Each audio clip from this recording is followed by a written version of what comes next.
무엇보다도 정말 중요한 일은 제대로 된 건강한 그리스도인 되는 일이 정말로 절실한 시대에 우리가 살고 있습니다. 여러분이 소셜미디어든 뉴스를 보든 어디를 보더라도 그냥 그리스도인이라는 그 이름만으로 우리가 인정받지 못하는 시대에 살고 있어요. 때로는 비난도 받고요, 오히려 불신의 대상이 되기도 하는 참 안타까운 현실입니다. 그래서 우리가 주님 앞에 나갈 때 이제는 그리스도인 이것이 아니라 건강한 그리고 제대로 된 그리스도인 되는 것이 정말로 중요한 때입니다. 오늘 특별히 건강한 그리스도인이 되기 위해서 우리가 온전히 붙들어야 될 두 가지 핵심적인 단어를 여러분에게 오늘 함께 나누고 싶은데요. 저를 한번 따라해 주시겠어요? 첫 번째, 어디서부터 따라해야 되는지를 제가 말씀을 안 해드려서 죄송합니다. 첫 번째부터 따라해 주세요. 첫 번째, 은혜. 두 번째, 진리. 어디 교회 가보면요, 은혜와 진리 교회라는 데 많이 있죠. 그걸 보면서 어떨 때는 부러울 때도 있어요. 은혜와 진리 교회. 그렇지, 저 은혜와 진리, 저 핵심적인 것 너무너무 소중한데 우리 교회는 한 수 더 높아요. 예수 사랑이에요. 은혜와 진리를 플러스 해놓으면 그게 사랑이에요.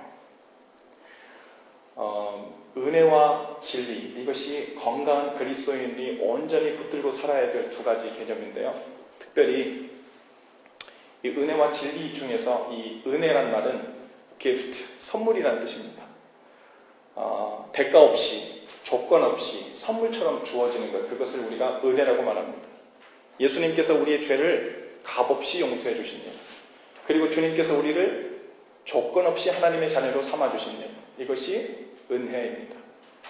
그래서 성경은 우리가 받은 구원은 은혜로 받은 선물 같은 것이라고 우리에게 말씀해주고 있어요. 에베소서 2장 8절에 보니까요, 너희는 그 은혜로 의하여 믿음으로 말미암아 구원을 받았으니 이것은 너희에게서 난 것이 아니요 하나님의 선물이라. 할렐루야. 하나님께서 은혜로, 선물로 구원을 우리에게 허락해 주셨다는 거예요. 그리고 두 번째, 진리, truth. 이 진리는 사람들이 진리의 정의를 이렇게 저렇게 많이 정하지만 진리는 시간이 지나도 환경이 바뀌어도 영원히 변하지 않는 그 무엇, 그것이 진리입니다. 여러분 주위에 시간이 지나도 환경이 바뀌어도 안 변하는 거 있어요? 그러면 그게 진리예요. 뭐가 안 변합니까? 나의 사랑하는 남편, 아내는 안 변합니까? 진리가 아니에요. 또 뭐가 안 변할까요? 날 사랑하는 부모님, 사랑은 안 변합니까? 글쎄요, 진정한 의미에서 진리일까요? 돈은 변할까요? 안 변할까요? 물질은 있다가도 없게 되죠. 우리 주위에 시간이 지나도 환경이 바뀌어도 그냥 5년, 10년 정도가 아니라 영원히 변하지 않는 것. 죽지도 않고 사그라지지도 않고 없어지지도 않는 영원한 것. 여러분 그것이 바로 진리입니다. 여러분의 외모는 안 변할 것 같죠? 너무 예뻐가지고 이것이 천년만년 갈 것 같죠? 외모도 변하죠. 여러분 우리가 아무리 지혜롭고 똑똑해도요, 똑똑하고 지혜로운 것도 우리가 이제 나이 많아 늙게 되면 1분 전에 한 것도 뭘 했는지 기억나지 않는 수준에 이르게 돼요. 다 변합니다. 그러니 똑똑한 것도 지혜도 지혜가 아니죠. 진리가 아니죠. 여러분 사람도 변하고 물질도 변하고 세상도 변하고 심지어 윤리적 기준도 변해요. 또 심지어는 사랑하는 사람의 마음도 시간이 지나고 환경이 바뀌면 변합니다. 그런데 성경은 영원히 변치 않는 것이 있다고 말해줘요. 그것이 무엇이냐면 하나님의 말씀이에요. 할렐루야. 영원히 변하지 않는 것, 그것이 하나님의 말씀이라고 이야기하고 있어요. 시편 119편 89절에 보니까 하나님의 말씀은 변함없이 영원하다고 말씀하고 있어요. 그래서 하나님의 말씀은 뭘까요? 진리입니다. 영원히 변하지 않는, 푸른 마르고 꽃은 시드나 주의 말씀은 영원합니다. 그래서 진리입니다. 그래서 여러분 인생을 잘 산다는 것, 특히 우리가 젊을 때 인생을 잘 사는 것에 우리가 고민을 많이 하죠. 도대체 무엇을 소중히 여기며 살아야 인생을 잘 사는 건가? 어느 방향으로 방향을 두고 머리를 두고 살아야 잘 사는 건가? 그 방향을 못 잡거나 도대체 뭐가 중요한 건지를 개념을 우리가 확실히 잡지 못하면 우리 인생이 어떻게 돼요? 혼돈 속으로 들어가고 방황하게 돼요. 뭐가 중요한지를 모르고 뭐가 잘 사는 건지를 몰라서 괴롭습니다. 그래서 우리가 많이 방황하죠. 어쩌면 우리 연령과 상관없이 도대체 잘 산다는 것이 무엇인가? 내가 정말 제대로 된 인생의 방향을 잡고 있는가? 그거에 관해서 우리가 확신이 없으면 우리의 삶이 흔들려요. 무의미해지고 허무해집니다. 그 모든 무의미와 허무와 무가치와 우리의 삶이 혼돈스럽고 방황스러운 그 모든 것은 잘 사는 것에 대한 정의를 우리가 바로 내리지 않았기 때문에 대강 희미하게 생각하거나 대강 세상 사람들이 좋다고 잘 산다고 저 정도면 성공했다고 얘기하는 그쪽 방향을 나도 대강 쳐다보고 있기 때문에 마음에 확신이 없는 거예요.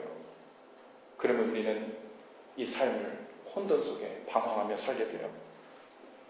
여러분, 인생을 잘 산다는 것은 그래서 일시적으로 변하는 것을 쫓아다니는 것이 아니라 변하지 않는 영원한 것을 붙들고 영원한 것에 초점을 두고 사는 것, 여러분 그게 인생을 잘 사는 거고 성공하는 것입니다. 할렐루야.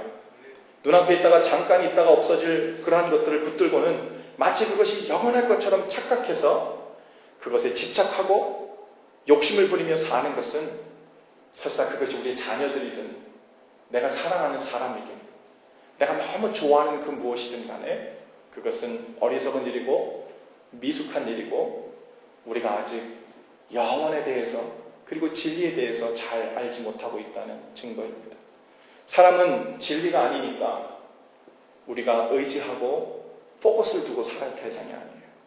돈도 명예도 인기도 온갖 세상의 즐거움도 쾌락도 진리가 아니기 때문에 자칫 그것들을 인생의 목적으로 삼고 살았다가는 분명히 언젠가 후회할 날이 옵니다. 이렇게 은혜와 진리는 우리 믿는 자들이 붙들고 살아야 할 아주 중요한 것들인데 여기서 우리가 좀 조심해야 할 것이 있어요. 이 은혜와 진리는 너무너무 소중한 건데 문제는 이 둘 중에 하나만 붙들게 되면 오히려 그것을 안 가졌던 것보다도 더 치명적인 문제에 봉착하게 된다는 거예요. 은혜와 진리는 항상 함께 가야 하는데 은혜만 있거나 진리만 있거나 은혜만 쫓거나 진리만 쫓게 되면 그 가운데 엄청난 문제가 발생하는 것은 때로는 그 문제 가운데 있으면서도 무엇이 문제인지 몰라요. 나는 은혜 가운데 있기 때문에 문제없어. 나는 진리 가운데 있기 때문에 문제없어. 사실은 그 주위의 많은 사람들과 혹은 주님의 마음을 계속해서 아프게 하고 있음에도 불구하고 우리가 무엇이 문제인지 모르게 되는 안타까운 지경에 이르게 돼요. 오늘 본문 말씀에 보면요. 당시 하나님의 말씀인 율법, 성경에는 하나님의 말씀에 닉네임들이 많아요. 하나님의 말씀을 다른 이름들로 많이 부르는데요. 하나님의 말씀을 다른 말로는 율법이라고도 하고 율례라고도 하고 계명이라고도 하고 법도라고도 하고 주의도라고도 부르고 많은 다른 이름들이 있어요. 그것을 하나님의 말씀이에요. 즉 그 하나님의 말씀인 율법, 즉 이 진리를 수호하는 자들로 대표되는 서기관들과 바리새인들이 오늘 본문에 등장합니다. 서기관들은 한마디로 하면 율법학자들이에요. 하나님께서 주신 율법 계명들을 필사하는 일도 하고요. 즉 그 하나님의 말씀을 연구하고 해석하고 가르치는 사람들이 서기관들이었어요. 그리고 바리새인들이란 그 유대교 안에는 이 세 개의 큰 종파가 있는데 사두개파가 있고 에세네파가 있고 그리고 바리새파가 있어요. 그 바리새파에 속한 사람들을 바리새인이라고 우리가 부르죠.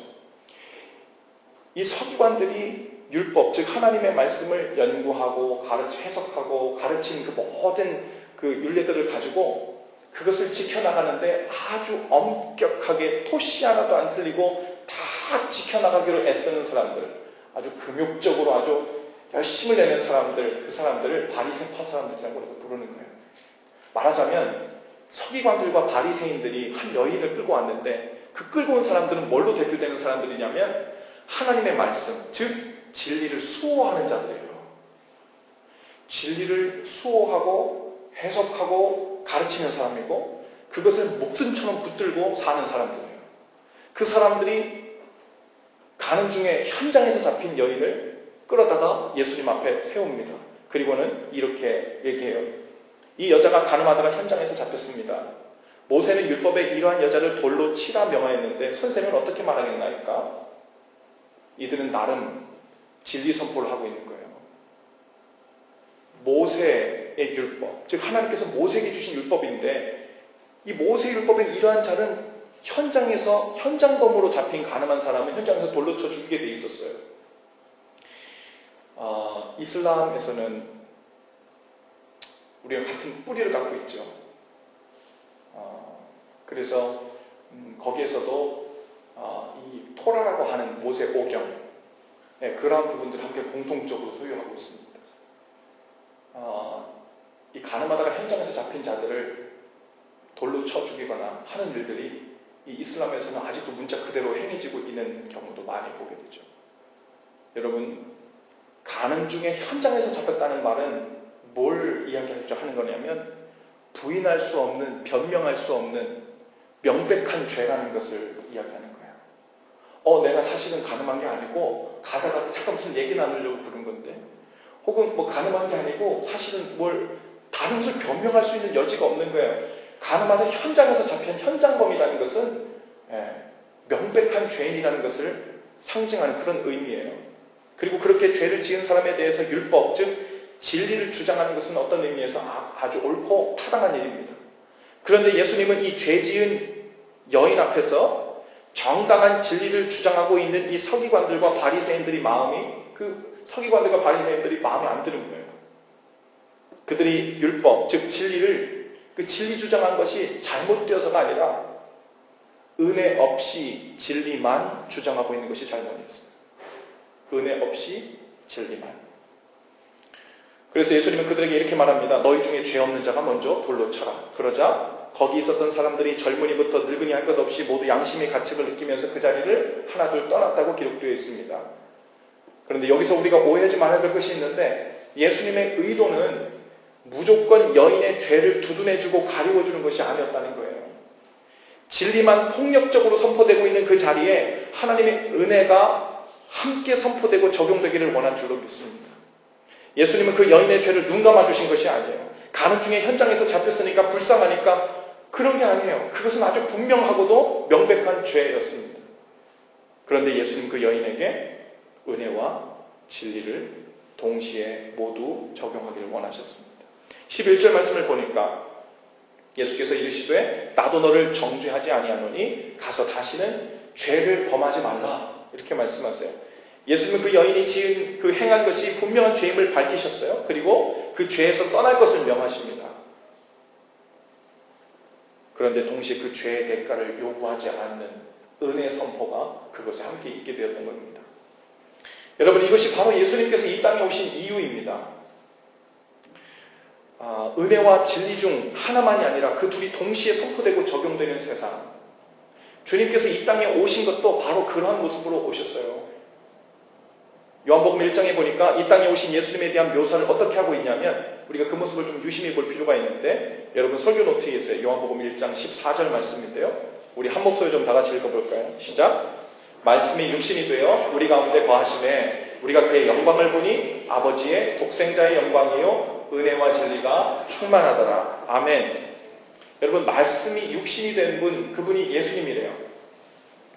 여러분, 이것이 너무너무 소중하고 너무너무 중요한 진리인데 여러분, 말씀이 육신이 되어 이 요한복음 1장에 보면요, 태초에 말씀이 계셨는데 그 말씀은 영어 성경에 로고스라고 되어 있어요. 로고스. 진리란 뜻이죠. 태초에 진리가 계셨다는 거예요.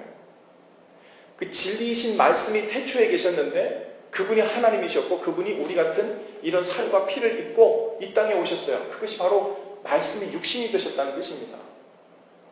형태가 없었던 말씀이셨던 바로 진리셨던 예수님. 그 말씀이셨던 분이 우리 같은 육신을 입고 이 땅에 오셨을 때 그분은 걸어다니는 말씀, 살아있는 인격적인 말씀이 되셨어요. 그런데 그분에 대해서 오늘 성경에서 뭐라고 묘사하냐면요, 그분은 은혜와 진리가 충만하더라 그랬어요. 은혜만 충만한 것도 아니고 진리만 충만한 것도 아니고 은혜와 진리가 충만하셨던 분, 그분이 바로 예수님이셨습니다. 여러분, 가시는 곳마다 하나님의 말씀을 전하시고 천국 복음을 전하셨고 회개하라 명하셨고 옳고 그름에 대한 분명한 기준을 제시하셨지만 동시에 예수님은 죄인들을 용납하시고 용서하시는 은혜가 반드시 선포되는 자리에 계셨어요. 오늘날 많은 그리스도인들이 세상으로부터 지탄의 대상이 되고 있어요. 그것은 많은 그리스도인들이 은혜와 진리 중 하나만 붙들고 안일하게 신앙생활하려는 그러한 오류에 빠졌기 때문에 그렇습니다. 은혜와 진리 중 하나만 붙들면 되는 줄 알아요. 그것으로 하나님을 기쁘시게 한 줄 알아요. 그것으로 하나님께서 착했다, 잘했다, 충성된 종아라고 말해줄 줄 아는 거예요. 여러분, 예를 들어서 어떤 교회나 그리스도인들은 오직 이 진리에 집중하는 거예요. 진리 수호에만 너무 치중하는 거예요. 옳고 그름에 대한 명확한 선을 긋습니다. 그런데 그 옳고 그른 것에 대한 명확한 선을 긋는 것에만 너무 열중한 나머지 사람들을 정죄하고 비판하고 지적하는 데 너무 관심이 많은 거예요. 나름대로는 하나님의 말씀을 수호한다는 명분이 있지만 문제는 그 속에서 예수님을 닮은 은혜를 찾아볼 수가 없는 거예요. 어떻게든 예수님처럼 죄인들을 끌어안고 가려는 태도가 없고 때론 진흙탕이라도 들어가서 그들과 함께 뒹굴어서라도 그들을 밖으로 데리고 나오려는 은혜의 태도가 없는 거예요.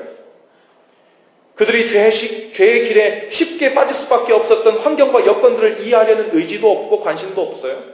오직 사람들의 잘잘못만 따지려 들고 무엇이 거룩한 것인지 무엇이 거룩하지 않은 것인지를 판결해주는 마치 영적인 재판관 노릇만 하려고 하는 교회 혹은 그리스도인. 밥맛이죠, 아주.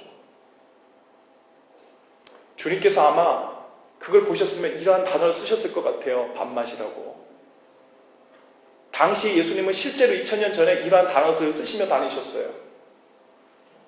우린 성경에 아주 순화돼서 이렇게 나오지만 당시에 쓰는 것들은 예수님께서 독사의 자식들아 그러면서 바리새인들 외친 그 모습들은 그 당시에 은어로 사용되는 것들이에요. 여러분, 이러한 교회 모습은 주님이 원하시는 모습이 아니에요. 진리 선포만으로는 사람을 변화시킬 수 없습니다. 만일 더욱 강력한 진리 선포가 모자라서 사람들을 변화시킬 수 없었다면 예수님이 이 땅에 오실 이유가 없지요.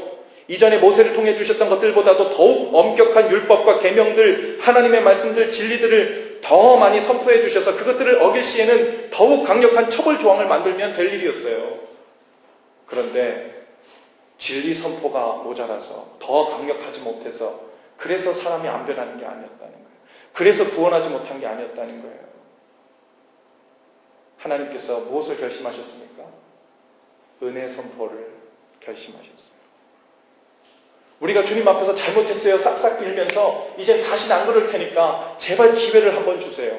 지금부터 회개하고 지금부터 완전 제가 유턴해서 주님 원하시는 길로 달려갈게요 라고 말한 적도 없는데 우리가 아직 죄인 되었을 때 바로 그때 주님께서 독생자를 예수 그리스도를 우리 위해 죽게 하심으로 우리에게 대한 하나님의 사랑을 확증하셨대요. 할렐루야.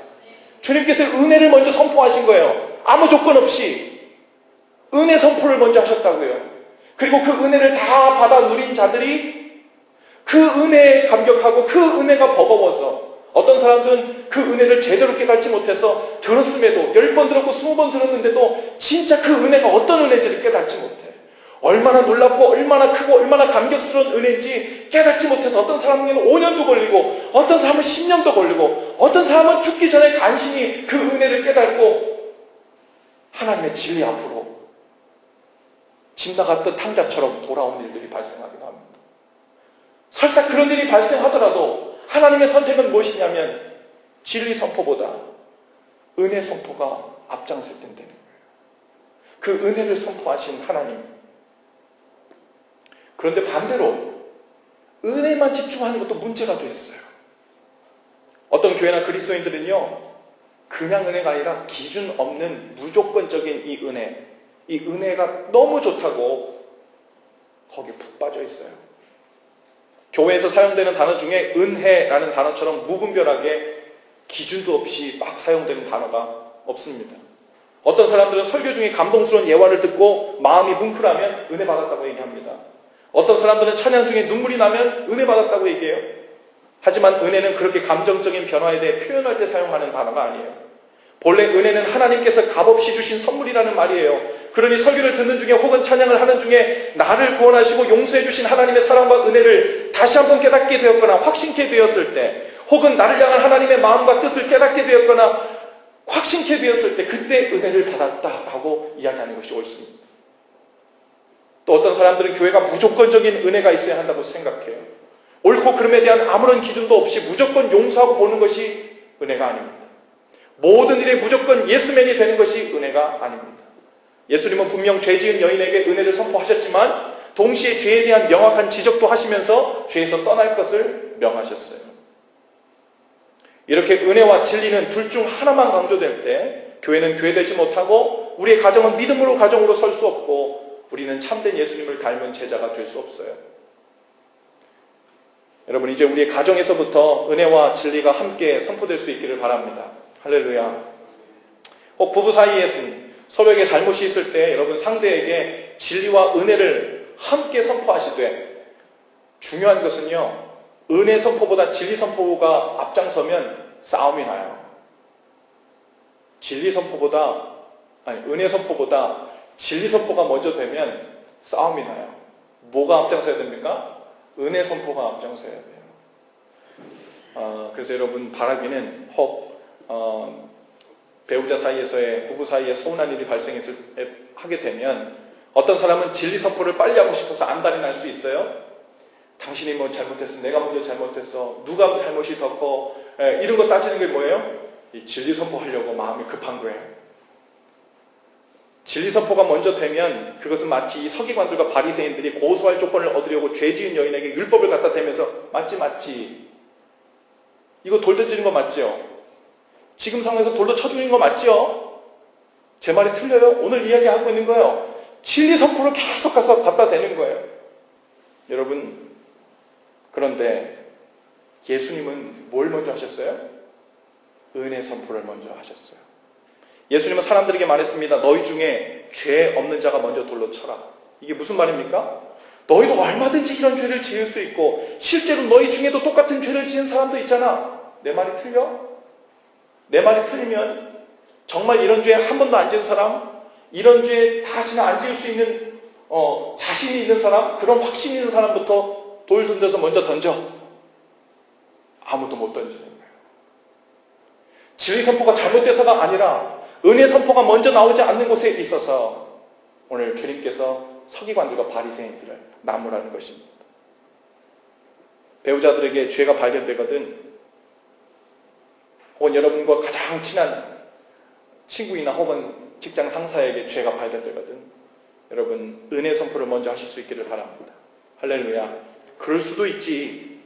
나도 비슷한 실수 맨날 하는데 뭐. 그리고서는 이렇게 말해주세요.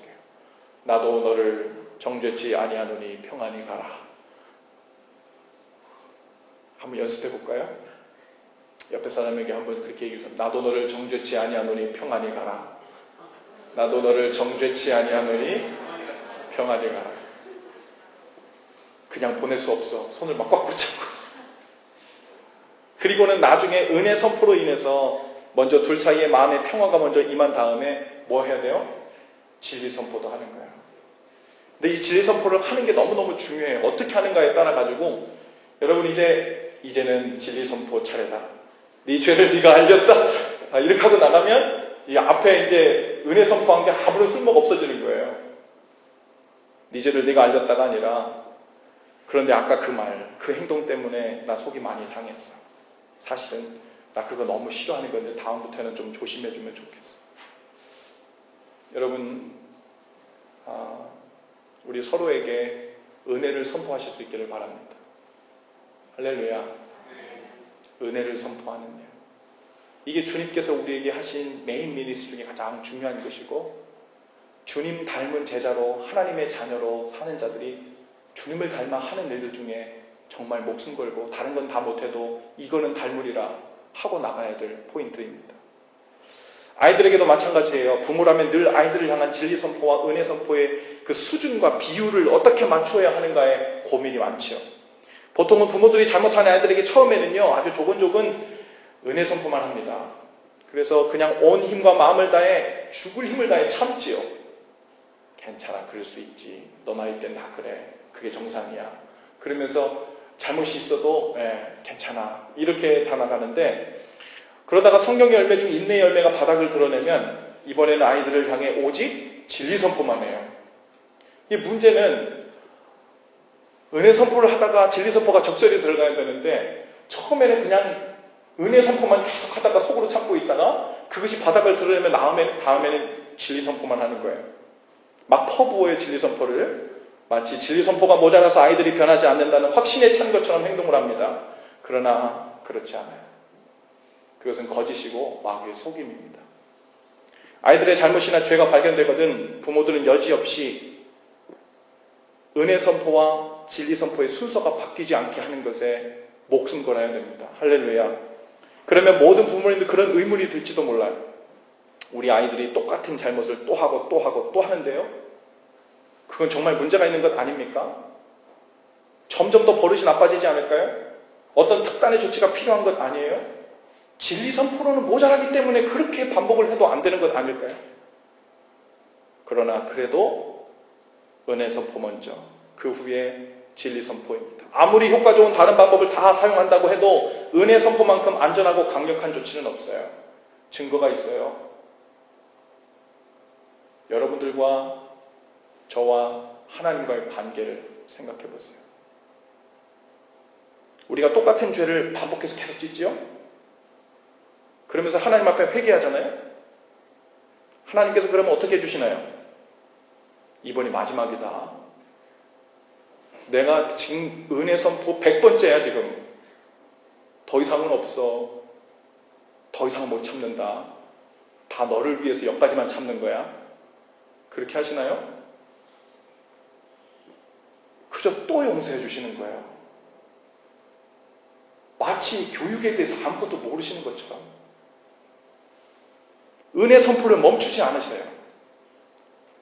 우리는 그런 하나님을 보면서 우리를 향한 하나님의 교육 방법에 불만을 가집니까? 하나님께서 자꾸만 죄 용서해 주시니까 제가 점점 더 죄에 빠지게 되고 버릇이 나빠지잖아요. 왜 그러셨어요? 다 하나님 책임이에요. 제가 이렇게 된 거. 이렇게 나갑니까? No. 하나님 너무 감사해요. 내 죄는 내가 그동안 다 알고 있었는데 그렇게 말도 안 되는 반복되는 고질적인 반복적인 실망을 주고 있는 제 모습에도 정죄 가운데 넌 진리 선포가 모자라 이렇게 하지 않고 늘 은혜 선포로 저에게 먼저 다가와 주신 것, 그것 때문에 주님 제가 살 수 있어요.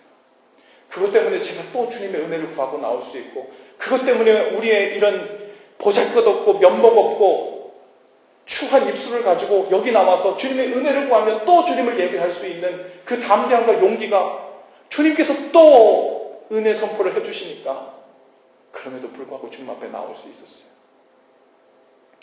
5년 동안 참아줘서 감사해요. 10년 동안 은혜 선포만 해주셔서 감사해요. 30년 동안 은혜 선포를 먼저 해주셔서 감사해요. 하나님께서 우리 각 사람에게 그 은혜 선포로 일관하고 계세요. 하나님께서 우리보다 덜 똑똑해서 화낼 줄 모르셔서 그러실까요?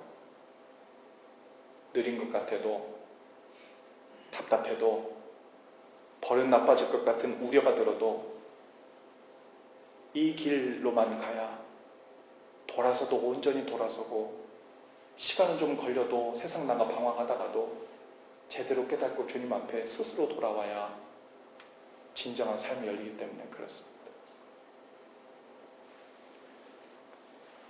교회에서도 마찬가지예요. 여러분 눈에 혹시 허물이 있는 형제, 죄가 있는 자매 이렇게 눈에 보이기 시작하면요, 진리 선포하는 일보다 은혜 선포하는 것에 먼저 힘쓰실 수 있기를 바랍니다.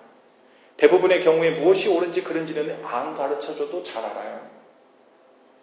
가장 어려운 것은 죄인인 줄 알면서도 용납하고 받아주어서 먼저 은혜를 선포해주는 사람 찾기가 힘든 거예요. 우리가 교회를 보통 이렇게 방문하게 되면 그 교회 가서 내 또래 사람들이 있나? 혹은 인격 좋은 사람들이 좀 있나? 혹은 나하고 마음이 잘 맞는 사람들이 있나?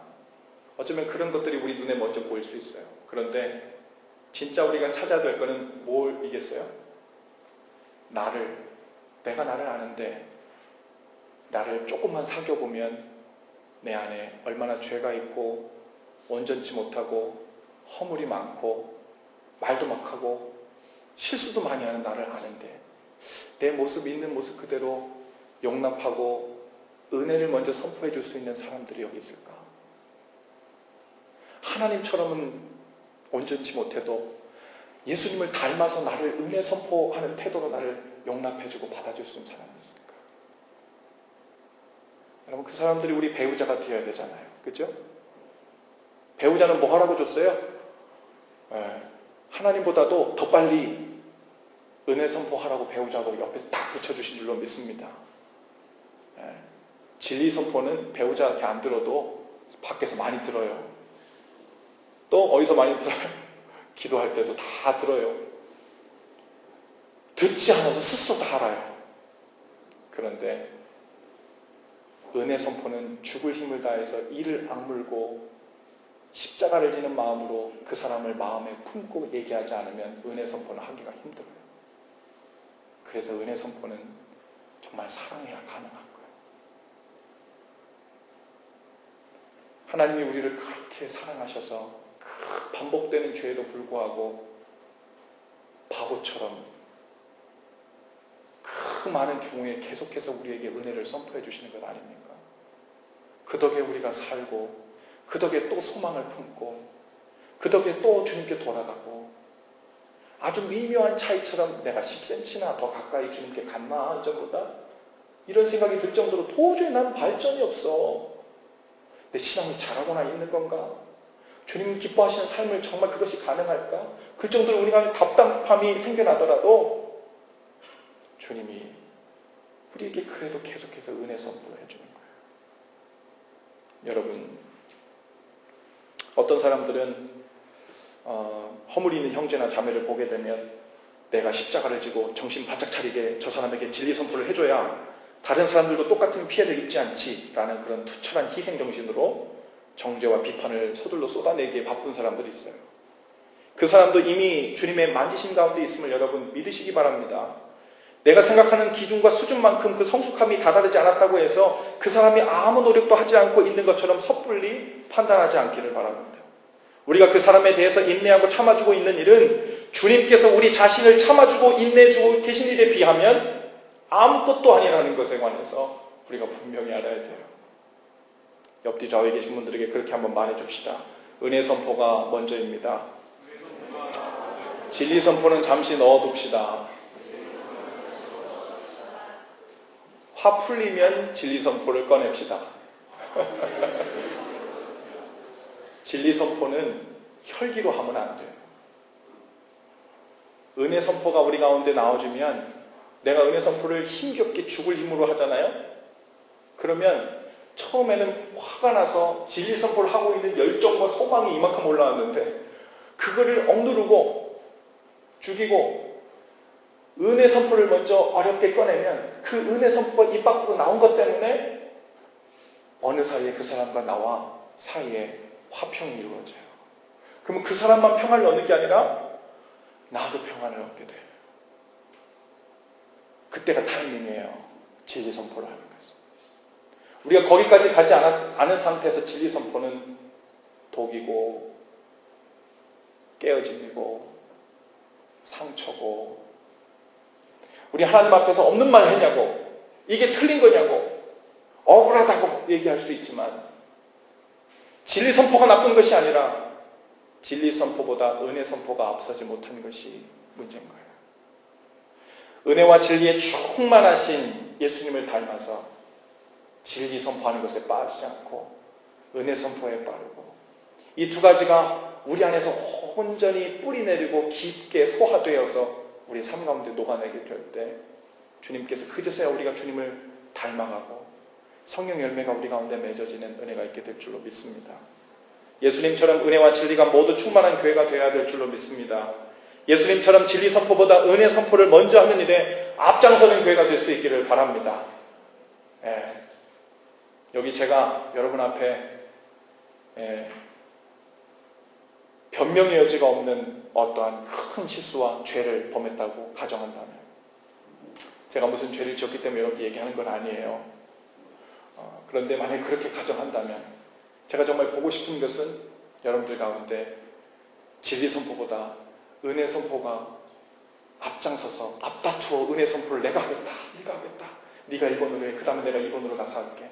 어쩌면 저 목사님 자존감이 낮아가지고 3명 5명 전으로는 자존감을 회복 못할지도 몰라. 네가 먼저 은혜를 선포하고 그 다음에 2번 선포하고 10명쯤 20명쯤 줄 서서 은혜를 선포해줘야 될지도 몰라. 이런 앞다투어 은혜를 선포한 일들이 우리 형제들 사이의 자매들 가운데 우리 가운데 풍성케 되기를 바랍니다. 그것이 주님을 닮아가는 증거이고 그것이 건강한 교회가 되어가는 증거입니다.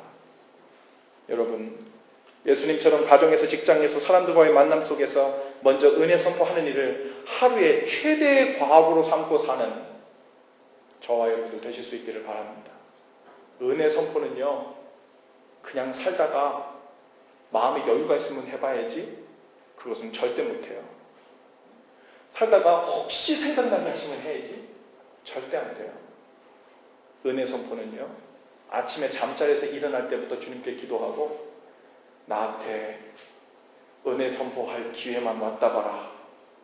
내가 은혜 선포부터 하고 말리라. 작정하고 있어야 한 번 할까 말까 해요. 그런데 한 번 하고 나가면 그때부터 성령께서 우리 마음을 만지셔서 은혜 선포하는 길을 닦아주실 거예요. 이제 그리로 다니는 길이 마치 그 도로를 포장하는 것처럼 점점 더 대로가 열려서 은혜 선포하는 일들이 우리 가운데 점점 더 쉬워지고 또 성령의 도우심으로 성공케 될 줄로 믿습니다. 예수님처럼 은혜와 진리로 충만하여 진정으로 주님을 닮은 제자요 하나님의 자녀로 날마다 자라가실 수 있기를 바랍니다. 우리 옆뒤 좌우에 계신 분들과 함께 인사하시면서 은혜와 진리로 충만하시기 바랍니다. 은혜와 진리로 이끌리시길 바랍니다.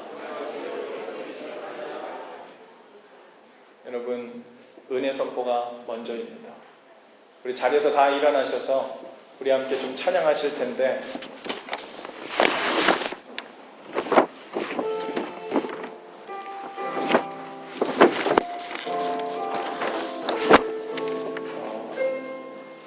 우리 삶을 돌아보면, 제 삶만 돌아봐도 그렇고 우리 각자의 삶을 돌아보면 소망이 없지요. 정말 주님의 은혜가 아니면 이러한 인생 살아 못하나 이런 생각이 들 정도로 실망스러울 때도 많고 절망 가운데 빠질 때도 많죠. 세상에 있는 모든 소망이 다 사라져도 한 가지 우리가 붙들 소망이 있다면 그거는 하나님의 은혜입니다. 할렐루야. 주님의 은혜 선포가 끊임없이 변하지 않고 우리 앞에 펼쳐지는 거예요. 그 은혜 때문에 우리가 여기까지 왔고 오늘도 살 수 있고 또 때로 넘어질 것이 거의 확실치 됨에도 불구하고 또 내일을 기대할 수 있어요. 오직 우리가 주님의 은혜로만 삽니다. 그 은혜 받은 자로서 은혜를 선포한 일에 또 앞장서길 원합니다. 함께 고백하며 나가십시다. 주 나의 모습 보내 상한 나의 맘 보시네 주 나의 눈물 안에 홀로 울던 맘 아시네 한번 더 주 나의 모습 보내 주 나의 모습 보내 상한 나의 맘 보시네 주 나의 눈물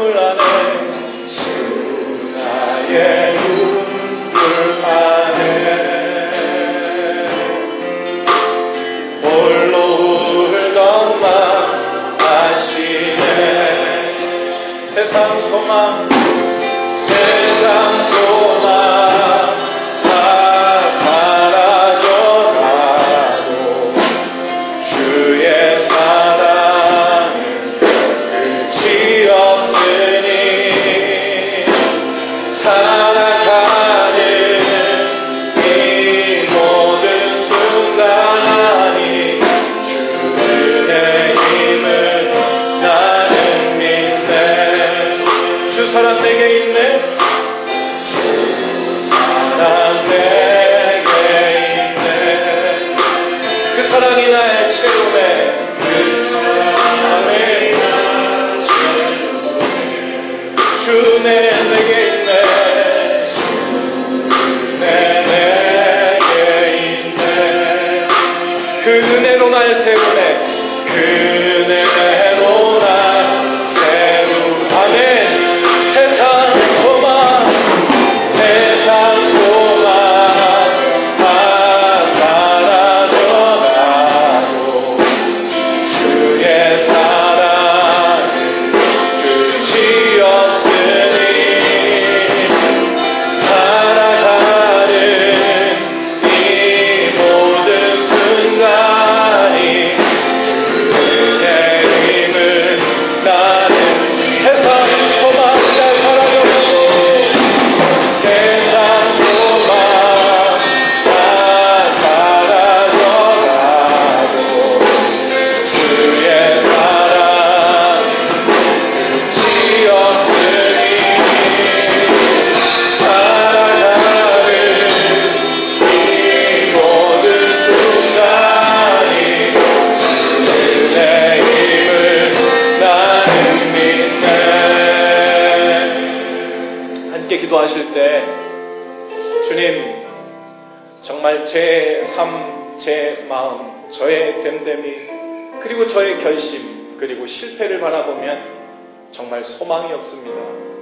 하지만 그럼에도 우리가 살아갈 이유를 얻는 것은 내가 무엇을 이루었기 때문이 아니라, 무엇에 성공했기 때문이 아니라 주님의 변함없는 은혜 때문인 줄로 믿습니다.